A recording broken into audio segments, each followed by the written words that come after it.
Okay. Well, hello to everyone who is out there and anticipating the final episode of the F3 series. We're very excited for this one.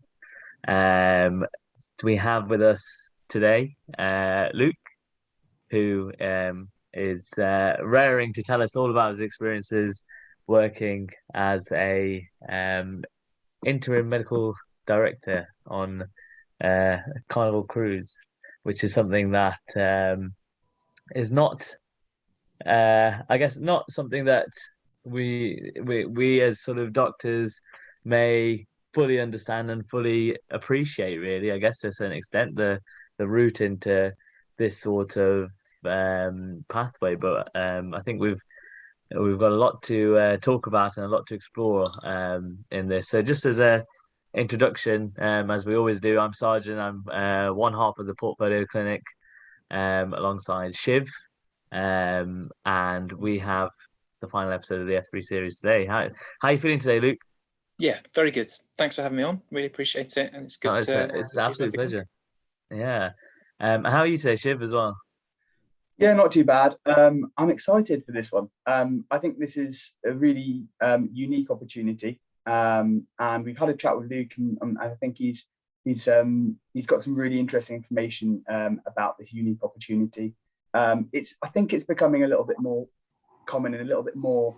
There's a little bit more information being disseminated about working as a cruise ship doctor, especially. I mean, I've only heard about it in the last year or so.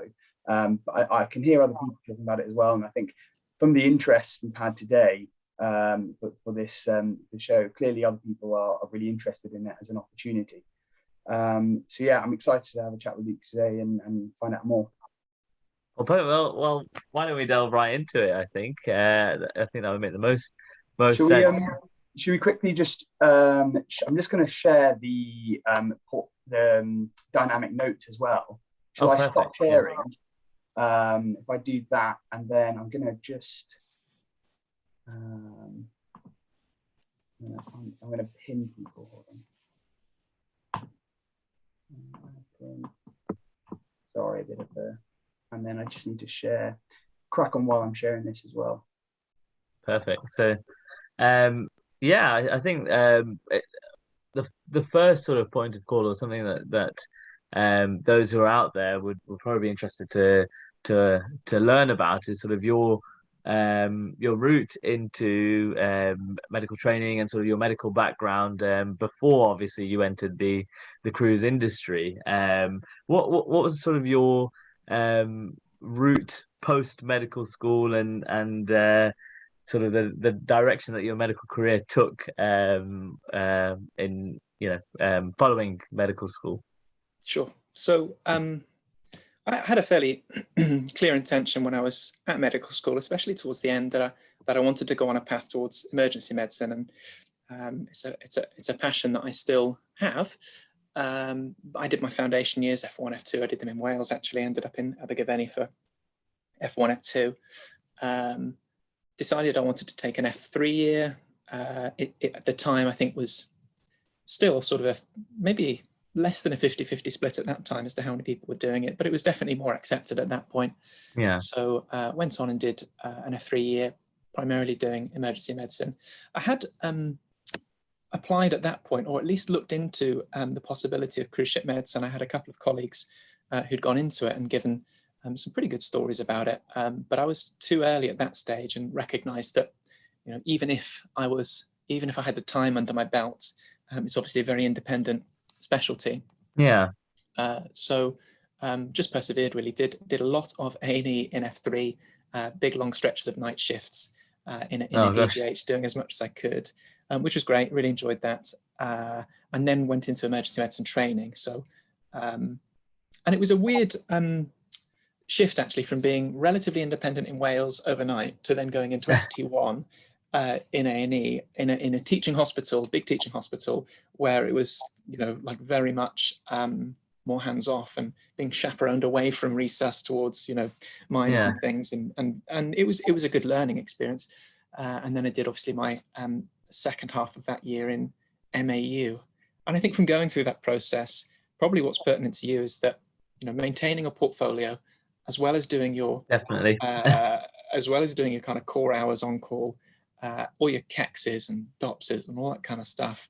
Having to beg, steal and borrow to get my study leave to do ALS, ATLS, APLS, and any other things, ultrasound, basically fell into my spare time and came out of my spare funds. And then when I started factoring exams, my time was just completely zapped. So towards the end of ST1, I approached the dean and asked whether or not I could get an out-of-program experience. And I think in reality, I had to take an out-of-program break, or pause, or whatever they call it, so it doesn't count towards your training. But took this role within cruise ships. So I'd done an open day. I went through the interview process, and that all went really smoothly. And at the open day, they used to take you on board the ship and show you what the facilities are like and introduce you to the team. I'd never done any cruising before or anything like that, and I'd sort of tabled it as a I don't know, a later in life thing to do. But as it was, I went into the to work for Carnival UK. And I guess what was good for me at that point was that they were a designated body for the GMC, so I could uphold my registration and all the rest of it. I guess we'll come into the weeds of that later. Definitely. So I came from emergency medicine into cruise ship medicine. That year turned into 2 years. I did then go back into training and did some anaesthetics. And after that, I didn't leave the company formally, but I did take a break, did some anaesthetics, got a few more skills, and then went off and did a few other bits of fun things. And like I said, I think we'll come to some other bits in terms of progressions. But worked on board for 4 years, and now find myself having worked shoreside for, how long is it now? Oh, I can't remember, a little while. But now, like you said, I'm sort of covering the post as medical director for the company. Okay, so it sounds like the sort of the frustration that you had in terms of the restrictions placed on your practice going into sort of ED training, and all the sort of the additional aspects of it in terms of the portfolio, exams, all of these things that you had to do sort of off your own back and in your own time, was particularly frustrating. And that sort of the freedom that you have in the cruise industry has sort of attracted you a bit more, would you say, compared to going into I'd say so. Maybe not to like a dangerous proportion, but I think certainly I felt that disparity between working independently in a department that I enjoyed to suddenly being very protected, which is a good thing I maintain. I learned loads of things that I've been doing wrong that I really shouldn't have been doing before. So I'm not devaluing that experience, but it helped me to identify that actually I really like working relatively independently, and definitely with a smaller team of people that I know, going to a big hospital where it's different nurses, different doctors every day. You don't get that rapport. It's ultimately harder to do your job when you don't know who you can ask or how you have to ask it, or the politics are, all the rest of it. So that helped me recognize what I preferred. And I actually didn't anticipate enjoying it as much as I did on board. I thought I was just taking a year, like I said. But Christ, it was hard coming back to the NHS doing that block of anaesthetics. And not because the work was any harder necessarily. But there was just a lot of differences in how the culture of the organisation is within the NHS, and it's those same things, the training opportunities, how they deal with study leave, how they approach training, and ultimately how you're looked after and treated as an employee. Not that the NHS is bad, but there's a culture amongst the cruise industry where you come in as a relatively senior officer, you're given a great deal of respect, and if you treat people how you want to be treated, then that comes back straight away. I'd felt in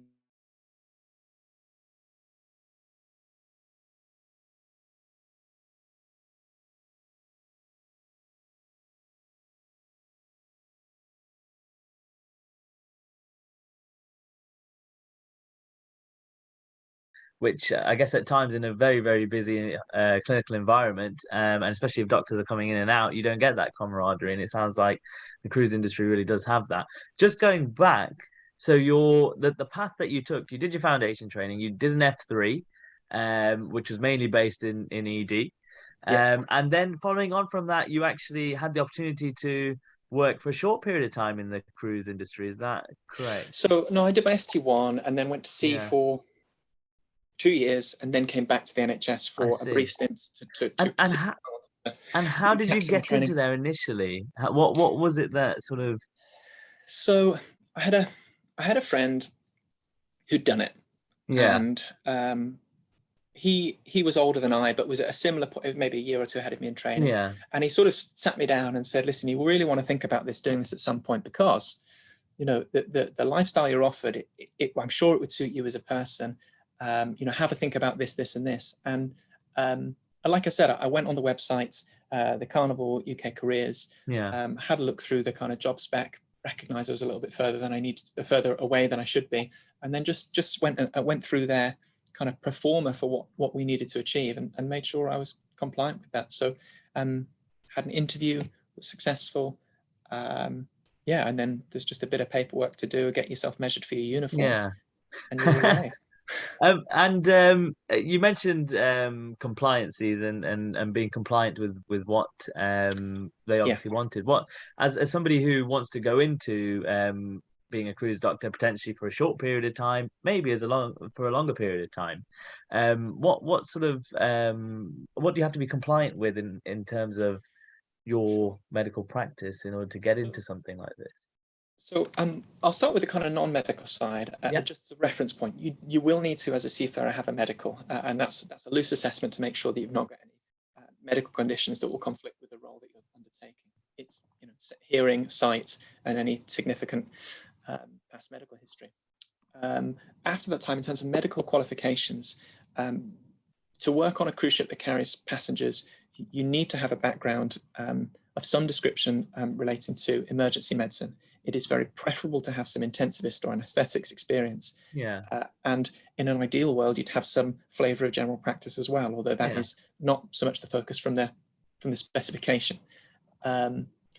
Now, alongside that, to be working on board, you'll need to hold an ALS certificate, although we can organise that. You know, any company, I think, will help you obtain that.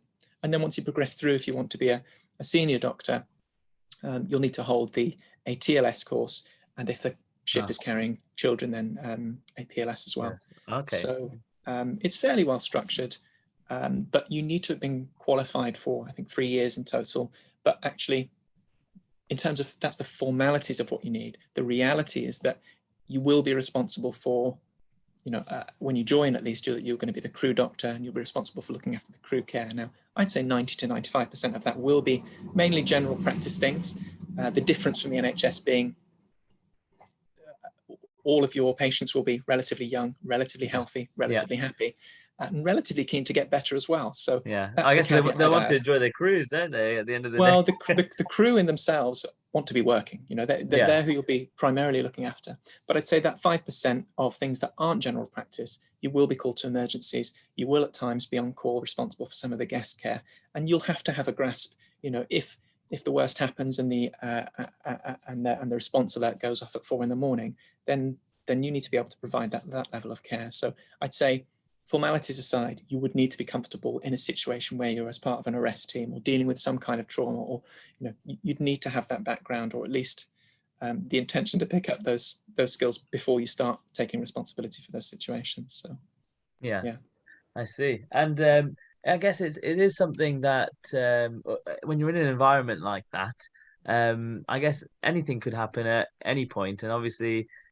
what you have is entirely restricted to the cruise ship, I guess, to a certain extent.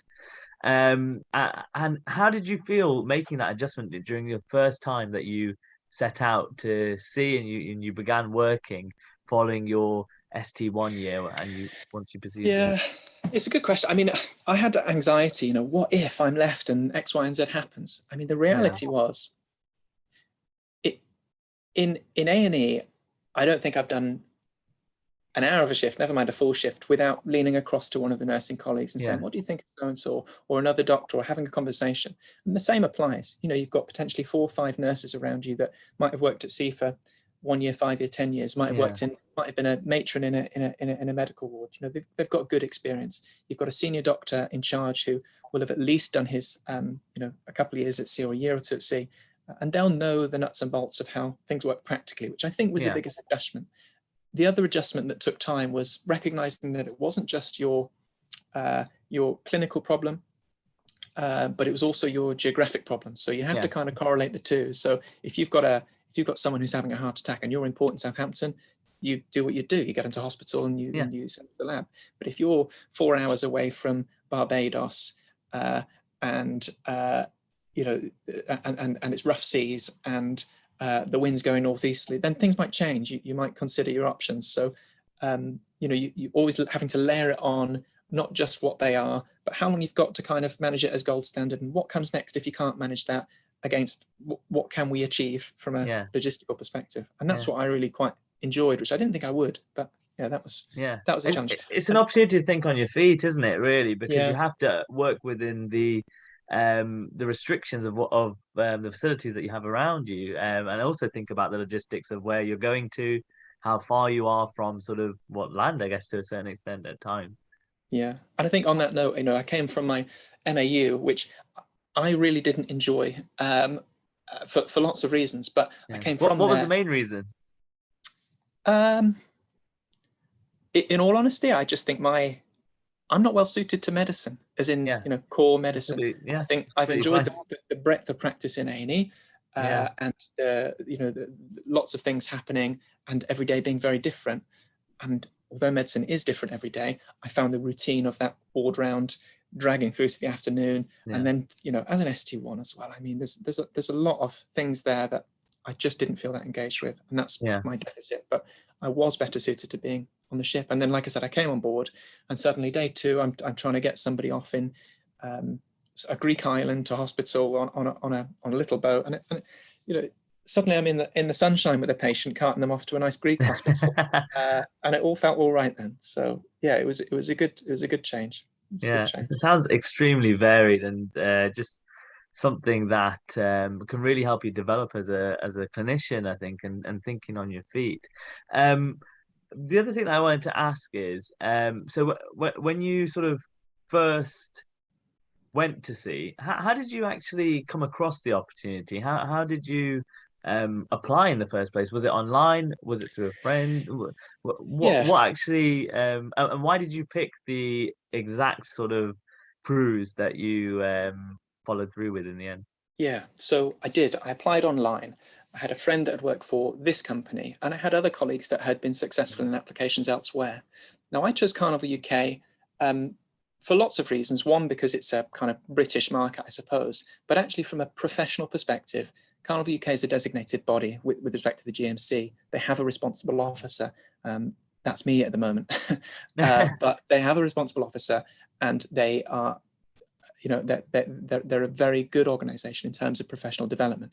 So I was aware they had a good process for training. They had, it's not like the NHS where you're sort of assigned a little sliver of a budget, and if you don't use it, then too bad. You're given, an opportunity to spend a period of time per year doing whatever courses you think are relevant within reason.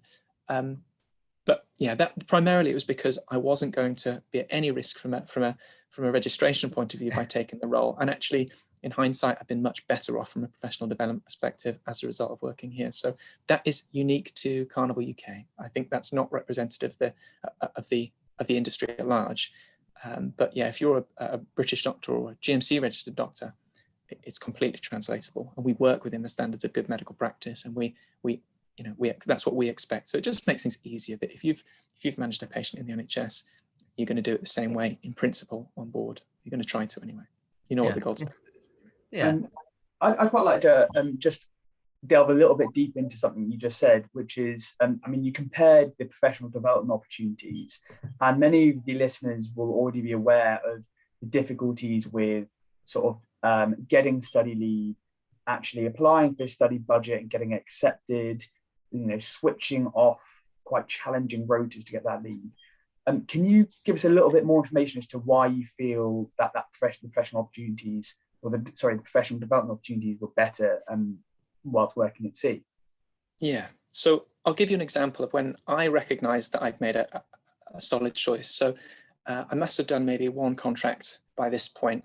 And just for perspective, you work in a contract system, you're paid annually, so you're paid like you would be in any other job. It's a permanent contract, and you're paid the same every month. but you work in blocks of generally 3 months on, maybe 3 months off. So 200 days a year or 240 days a year, depending on what you end up doing. But you're working in blocks of long stints where you work every day, and then long stints where you're off. And obviously your income is effectively tax-free if you're out of the UK for that period of time. So I must have been on one of my leave blocks, and I had an email in from the training team saying, "Luke, we've realised that your ATLS and your ALS expires in January next year. Your leave is due to be February until April or whenever it was, for example. So we'd like to book you on the course. We've noticed that you live in Plymouth. There's a course in Plymouth. We'll book you on it. Do you need any help with travel or accommodation? And just to let you know, this will be obviously coming out of your working days for the year." So effectively, someone else had realised that my certificates were expired. They'd taken the time to find the course, book the course, ask if I need any help with accommodation or travel, and I'd be paid for the privilege of going. And by the way, are there any other courses that you'd like to go on in the next year? Would really like to get them sorted for you. And similarly, there it was. I had an ultrasound course I wanted to go on, and the transport, the accommodation, the course, it was all dealt with for me. And maybe everyone's not the same as me, but the prospect of booking those things after a 12-hour shift really sends shudders down my spine. So that was a really nice thing for me. And it meant that rather than going through that painstaking process of having to claim it back and wait 6 months, I was able just to decide what I wanted. I had the block of time to go and do what I wanted. And that was great. And then you can really tuck into those things and really make the most of it, rather than being, doing it on a red eye after a night shift. So as a tick box exercise, it sounds like you were really looked after, actually. Which is something that it's not usually, or it's not potentially the majority feeling of those working in such a pressurized system. You have to book courses and try and sort of find the time that isn't available anyway in order to squeeze all of these things in.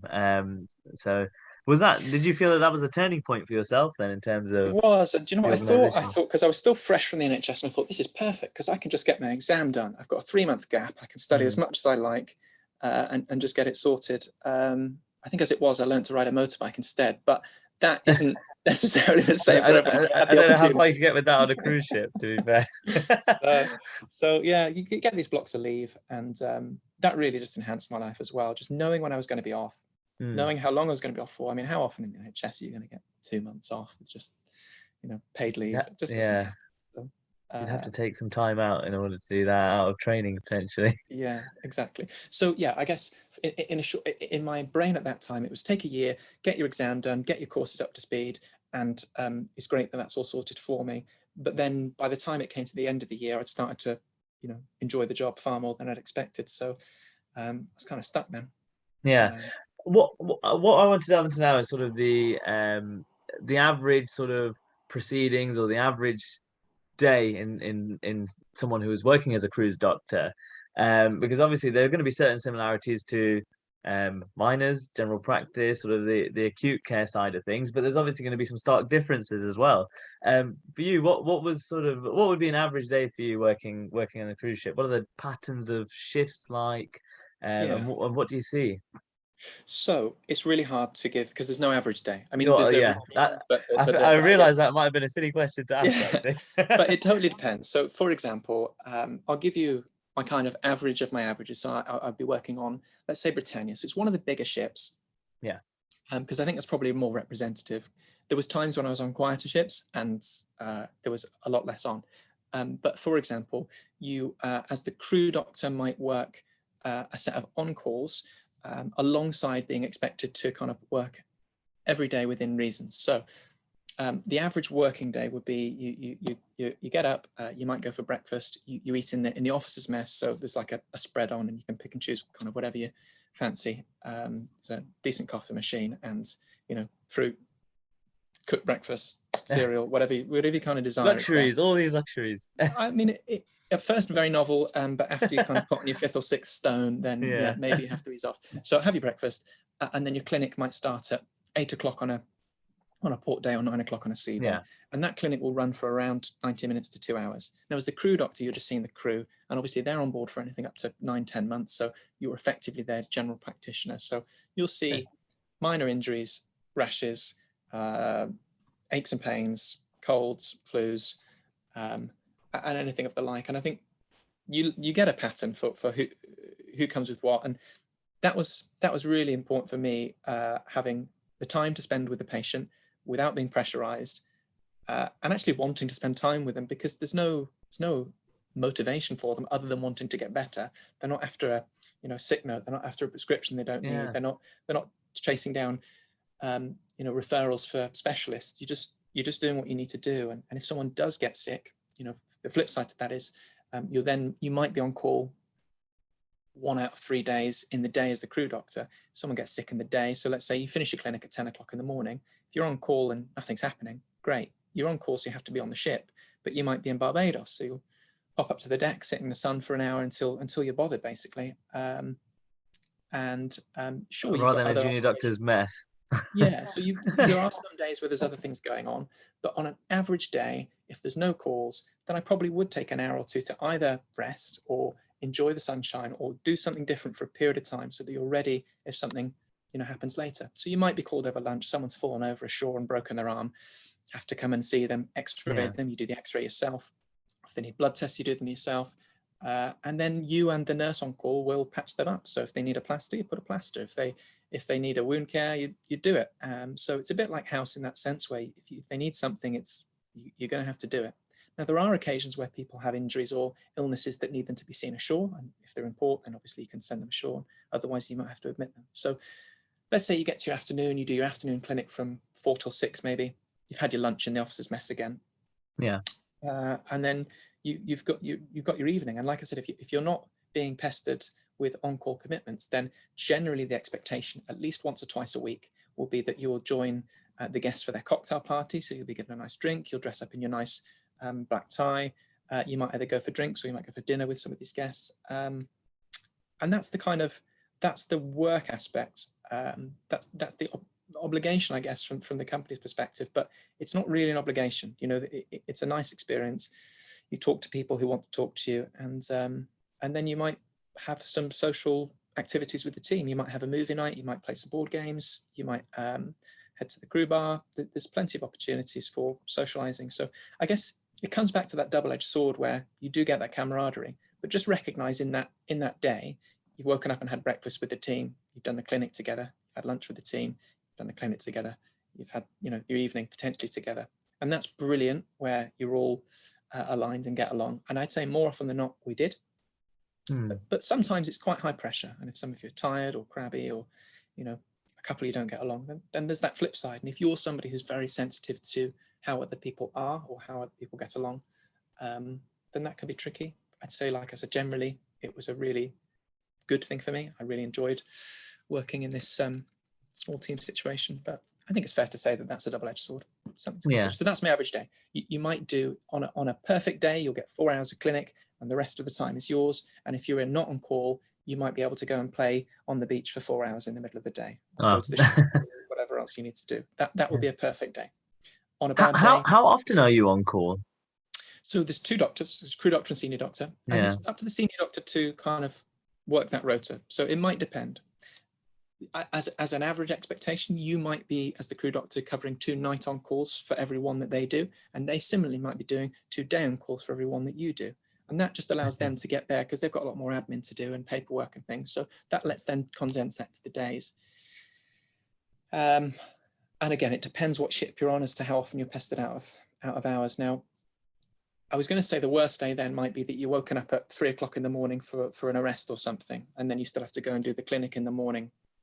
And then you've got people coming in all through the day, and then you're covering the second night on call by chance, and you get bothered again. So there will be times when you are really hammered, and it's a difficult period of time. But I think, as I've said before, if you're somebody who can roll with the bads to enjoy the goods, where the next day you literally might get that perfect day, and it's more often than not you will then get that perfect day where you wake up, the sun's shining, you do a couple of hours with some nice crew in clinic, you have a really good conversation, one of them brings you a nice slice of cake or something, and then you're off playing in the boatyard in Barbados. And that for me, that was worth it. And actually, from someone that went and did 29 night shifts in February one year, doing a couple of nights on the bounce, that really wasn't the end of the world. Yeah. And most of the patients, it's not like the NHS where they've waited for 7 hours to be seen, and by the time you get there, they're really angry. They ring the number, you're there within a minute, you can have x-rays, bloods, and a full workup, set of obs within your first 15 minutes. So you've got answers pretty quickly. And actually, as a clinician, that was really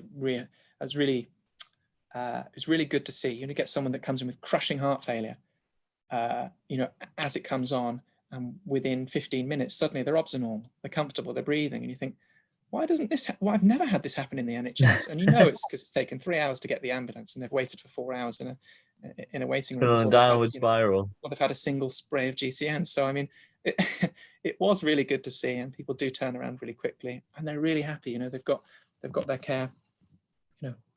They're looked after, and similarly, if someone's unwell and you've got 3 or 4 nurses standing behind you, what's stopping you making someone get better? I mean, there's the other difference that I think I noticed from the NHS, where you might have to wander around the department 3 or 4 times, or even, heaven forbid, you're on a medical ward and you want a urine dip.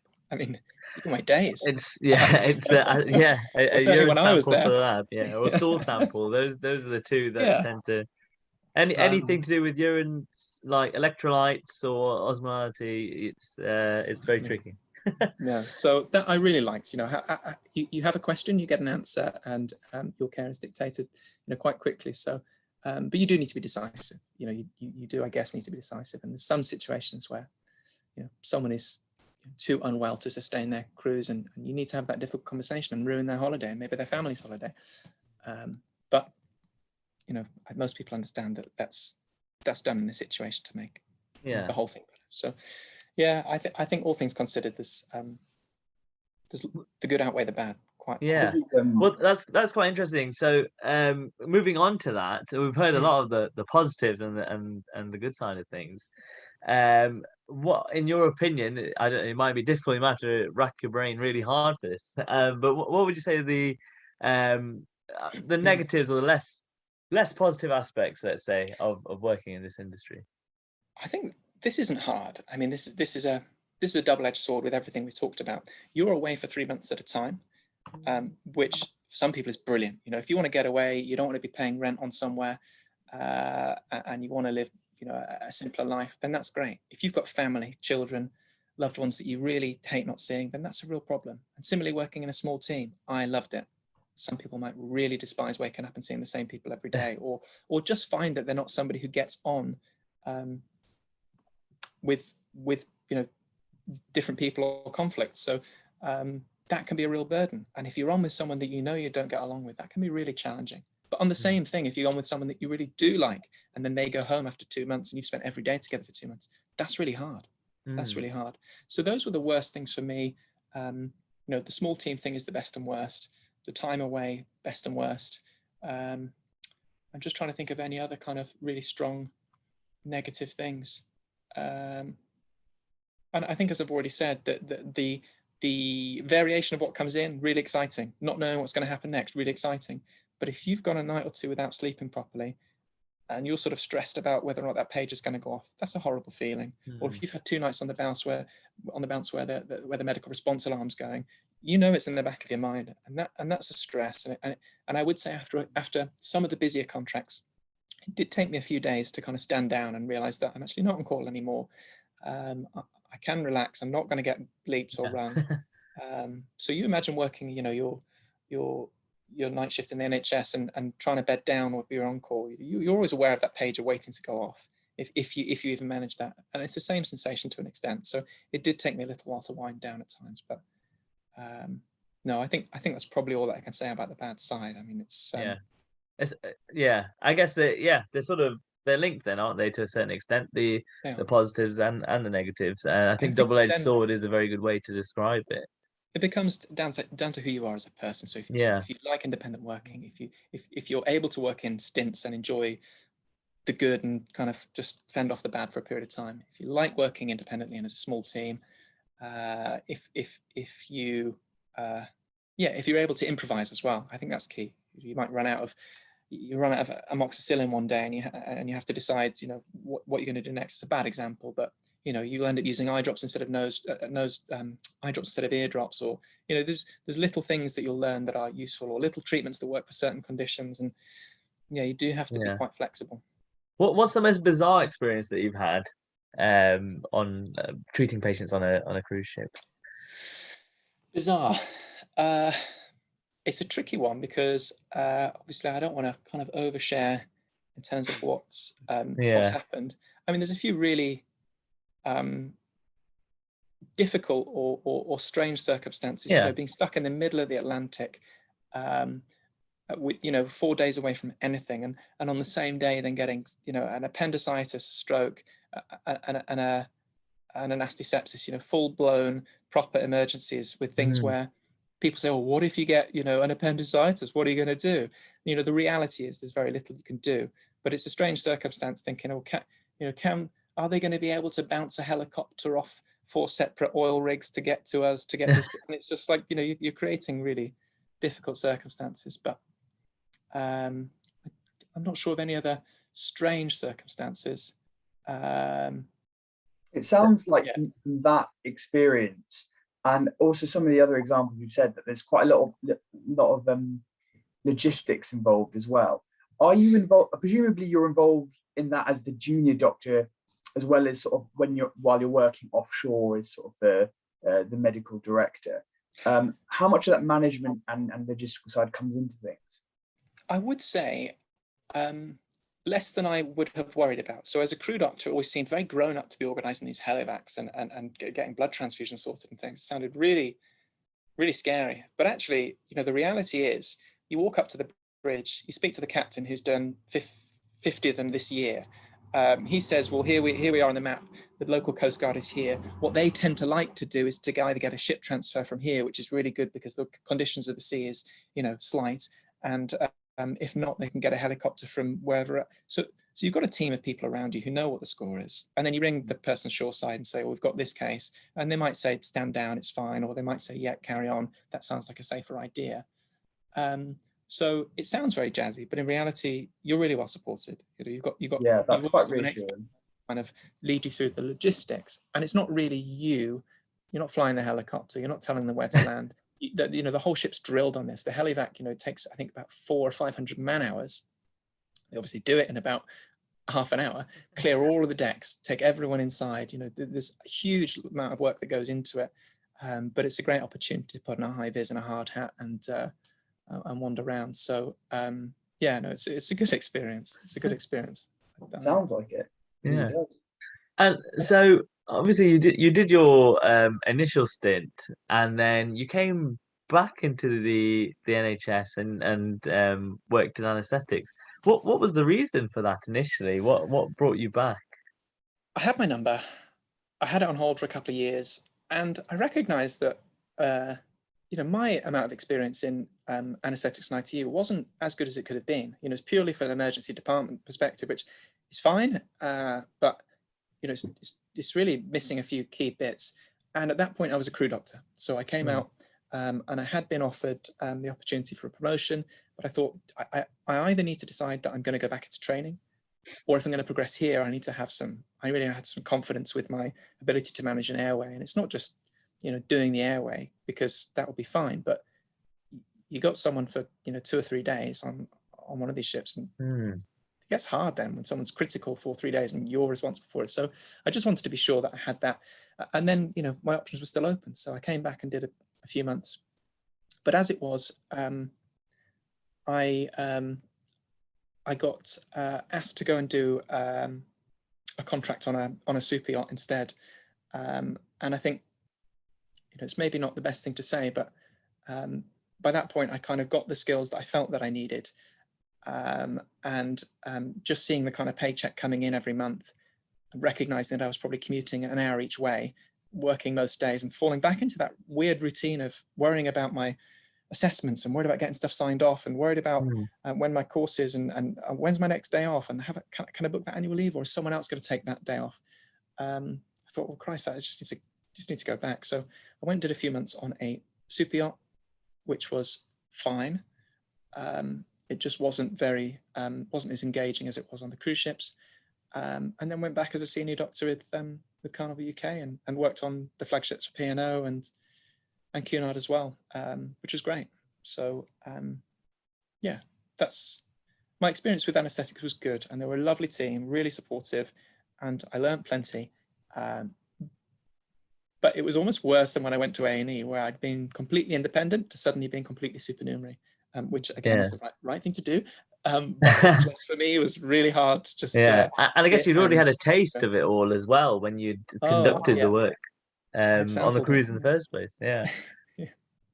So yeah, that was tricky, but yeah, I think it just reaffirmed what I already thought I knew, which was actually that there's a wider picture outside of the NHS that will probably lead me personally to be happier in general than I would be if I was in the NHS. And I think this really serves the wider issue for me, which was if I'd been more honest with myself earlier on and said, what do I actually want as an outcome from my career as a doctor? Well, I want to be financially supported. I want to have access to a lifestyle that makes me happy. I want to have enough breaks so that I can do things that I want to do. I want to travel. And I'd like to ideally work in a team that I get on with, that I'm happy in. And you can obviously get that in the NHS, but I sort of look left and right to my colleagues who are, blinkered, saying it doesn't matter that I, hate my job at the moment and I don't have any friends, hobbies, interests. I haven't seen my family for a year, because if I do this for 7 more years, I can be a consultant. And at that point, everything's sorted. And I feared that I was vulnerable to that notion because everyone else was doing it. But I wasn't confident that at the end of that I would be in this sort of place of bliss. And I have colleagues who are, that are genuinely thrilled to have that consultant post and are doing really well. But I think I just needed to be honest with myself and recognize that, even if I did get my exit through training to A&E. If you'd asked me a couple of months ago if there was a way in which I could make or have a career in which I had lots of breaks in terms of lots of time to travel and breaks as I wanted to, I probably would have called you insane. So I think it's definitely it's changed my mindset, and it's I found out a lot more about this role that I didn't think was sort of was a thing possible really. To a certain extent. Yeah. And I think it's because we don't really hear enough about these sorts of opportunities. And I think for yourself, Luke, obviously you'd mentioned that you'd seen colleagues who had gone through this system, but if you're somebody who doesn't know anybody in this sort of industry whatsoever, you're not really going to come across stuff like this. And I'm sure there's loads of other things out there as well that may make somebody happier than the current position that they're in and the training that they're actually working in. And it's all about sort of giving that awareness and getting the message across. I think it's hard because there's points in your life where that might be an okay thing to do. Sorry, being intruded on by a dog. But similarly, some people have plans to have families, or they have, like I said, close relationships with their friends, or want to see people more regularly. But I mean, from my perspective, it was much better than I thought it would be. Having, they have a really good policy with regards to relatives traveling with you. So, if you've got a partner, then you could just drag them on. They just come along and travel with you. So you might be working. If they've got a career where they can get blocks of time off, then they can travel with you. And I know I had friends, family, and loved ones travel with me very regularly, and that made it all that can make it a lot more easier and worthwhile, actually. I think for those who are concerned about being away from family and friends for such a long period of time. Moving on, so obviously we are very passionate about portfolios. That's sort of what we're all about. During your time in the cruise industry, what's sort of the method of documenting your career portfolio? Do they provide you with a specific portfolio, and did you yourself have an interest in keeping a portfolio of all the wonderful and amazing things that you've done? So the simple answer is, when I joined Carnival, I could think of nothing more worthless than keeping a portfolio. I was really, really fed up with the process of appraisal, the paperwork, and all the rest of it. Now, once I removed the stress and hassle of kind of, I think I was just overworking and not giving myself enough time. I've removed that, and then you remove the stress of finding those courses, and then they give you the platform L2P to keep everything logged. Yeah. So once you've got enough time and space to actually feel motivated to want to get better and do more, then yeah, I was totally engaged with the process. And you didn't see it as just a tick box exercise. No, or no, I can't say that now anyway. Yeah. But no, I absolutely don't now. And it's funny because I would have 100% told you it was a tick box exercise. It was a waste of time.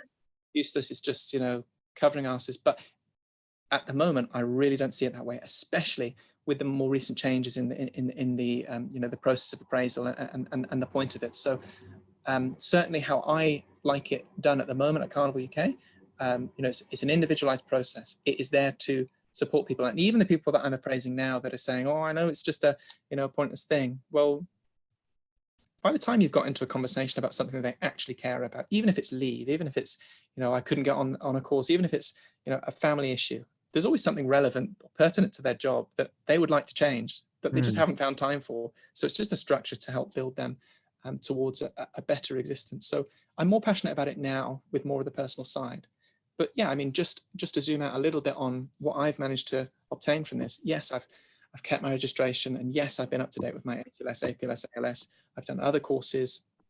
I've done my investigation training. I've done my appraisal training. I've done my responsible officer training.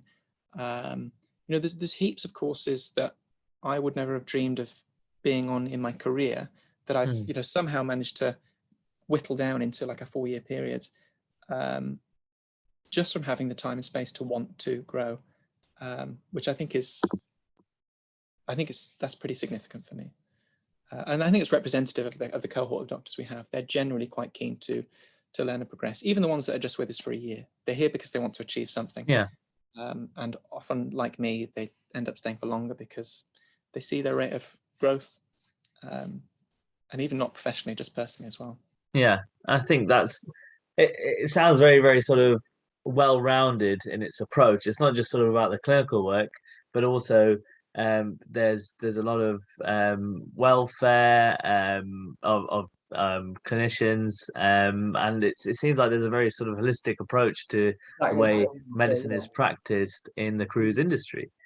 What, in your opinion, would be your top tip or your biggest sort of advice for those who wish to pursue something similar to what you have with regards to the cruise industry? I think this may be the wrong answer, but I think the first thing I'd say is if you are in any way interested, now is the time to be interested, because we've just had a huge pause in operations. I don't want to comment on it too long, but ultimately we are in need of good physicians. We're in need of good nurses, and we are charged as an organization to help those people who are considering it to firm up their ideas. And let's say you've been an emergency medicine doctor for 10 years, or you've been a GP for 30 years, and you've got an interest in some other specialty, but you're just missing, you maybe haven't done enough, haven't pulled enough limbs, or you haven't done quite enough RSIs, or there's a niche set of skills that you just think you might be missing. The only thing I'd say is just get in touch, because there's gaps that we can fill. We've got good relationships with hospitals nearby, and we can get people in and through pretty rapidly at the moment, and get them onto a much more even keel with their life. So that's the first thing I'd say, is that if you're thinking about it, just reach out. I do a shift in A&E, and half the department says, "Oh, I was thinking about doing that." It's like, well, why didn't you? Just give them a ring and see. Just take some time. Just have a think about it. So that's the first thing. And in terms of, was this advice for someone thinking about it? Yeah. Yeah, I have to say, it's just do it. I know Jerry McCabe, one of our senior doctors, we did an OPA day recently, and he said the same thing. Just do it. You won't regret it.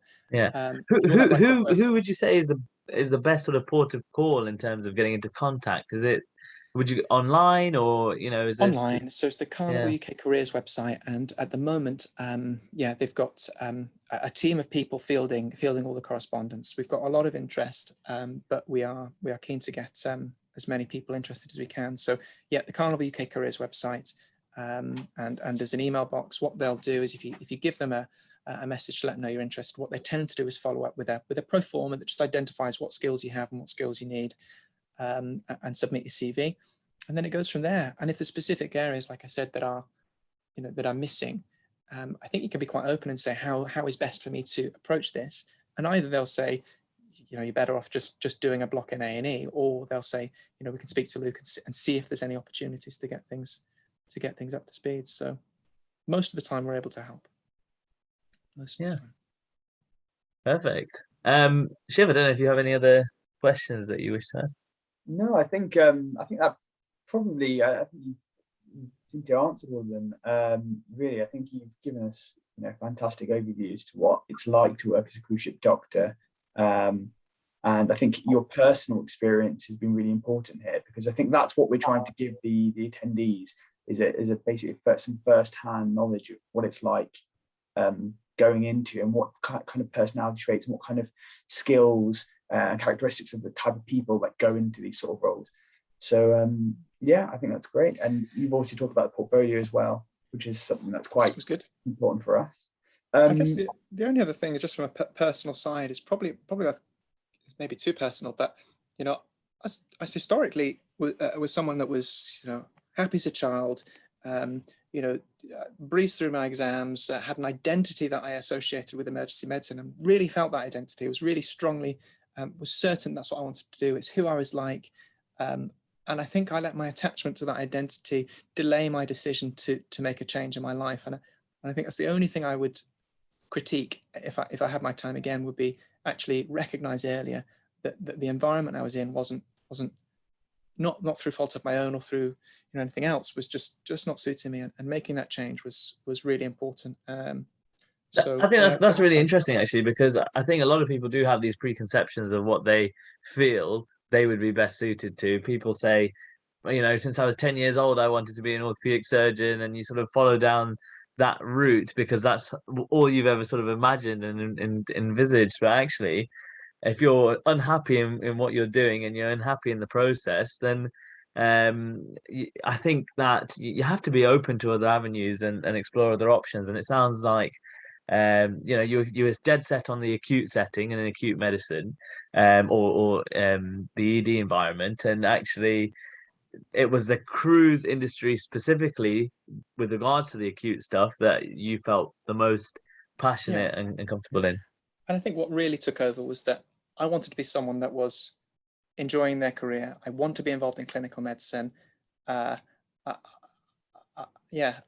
wanted to be just happy in my environment, in the team that I work in. And that's what I found when I first did emergency medicine, was like, Christ, I'm involved in clinical care.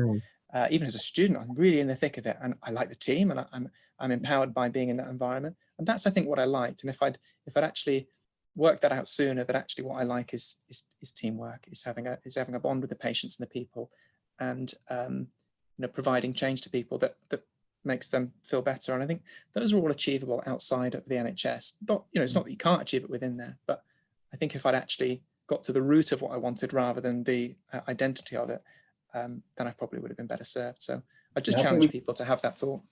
I think we can, I think that's such an important thing to mention. I think we can get so wrapped up in where we are and where we're heading that we don't sit and reflect about what we actually want from our role. And we're again, we mentioned this before, Sarge, haven't we? We're stuck on the cog of sort of the linear progression scheme through training. And it's very, very difficult for us to actually get off that once we're sort of mentally glued to it, in a sense.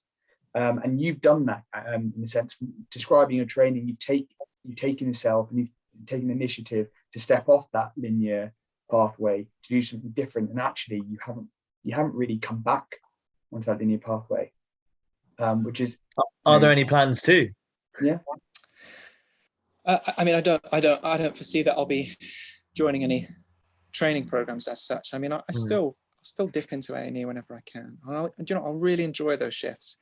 knowing that I'm not going to have to fight that fire for the foreseeable future. But I enjoy the actual work.